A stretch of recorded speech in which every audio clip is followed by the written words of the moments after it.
ओशो कहते हैं, एक प्रयोग करें।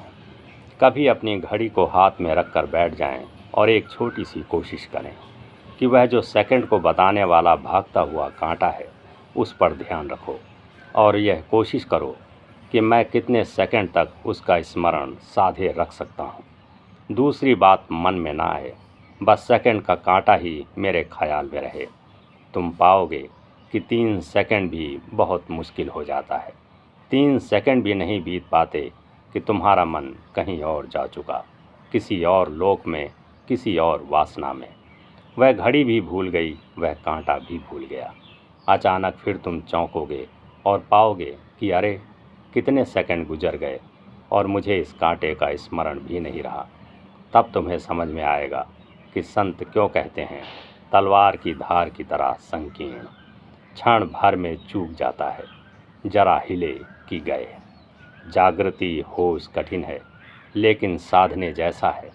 कितना ही कठिन हो तो हम उसे पाते हैं, उसके मुकाबले प्रयास कुछ भी नहीं है।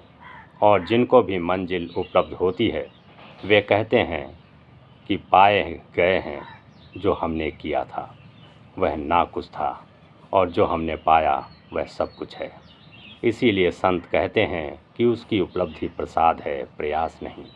जैसे हमारे किए का कोई संबंध ही नहीं, जैसे हमने दमड़ी भर का काम किया था और अरबों की संपत्ति पाली है, जैसे हमने कुछ भी ना किया था और सब कुछ मिल गया है।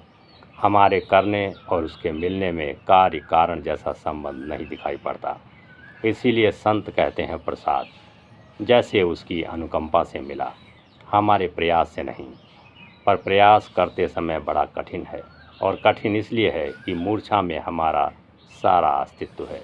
निद्रा में हमने बहुत कुछ लगाया हुआ है और बड़ी आशाएं और बड़े सपने संजोए हुए हैं, और जैसे ही निद्रा को तोड़ते हैं, सारी आशाएं, सब सपने टूटने शुरू हो जाते हैं। और पत्नी को आप कहते हैं कि तुझे मैं प्रेम करता हूँ, अगर होश से भरेंगे तो दिखाई पड़ेगा प्रेम तो मैंने कभी किया ही नहीं। यह सरासर झूठ है। अपने बच्चों को आप कहते हैं कि मैं तुम्हारे लिए जी रहा हूँ, लेकिन अगर होश में भरेंगे तो दिखाई पड़ेगा कि बात बिल्कुल उल्टी है। आप बच्चों के लिए नहीं जी रहे, बल्कि बच्चों को आप इसलिए जिला रहे हैं ताकि आप मर जाएं तो वे आपके लिए जिएं।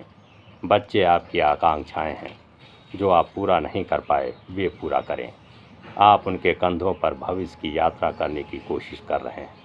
आप बच्चों के माध्यम से अपना अमृत साध रहे हैं। आप तो मरेंगे, लेकिन आपका बेटा रहेगा। कुछ तो रहेगा आपका, कुछ आपका शेष इस जगत में चलता रहेगा।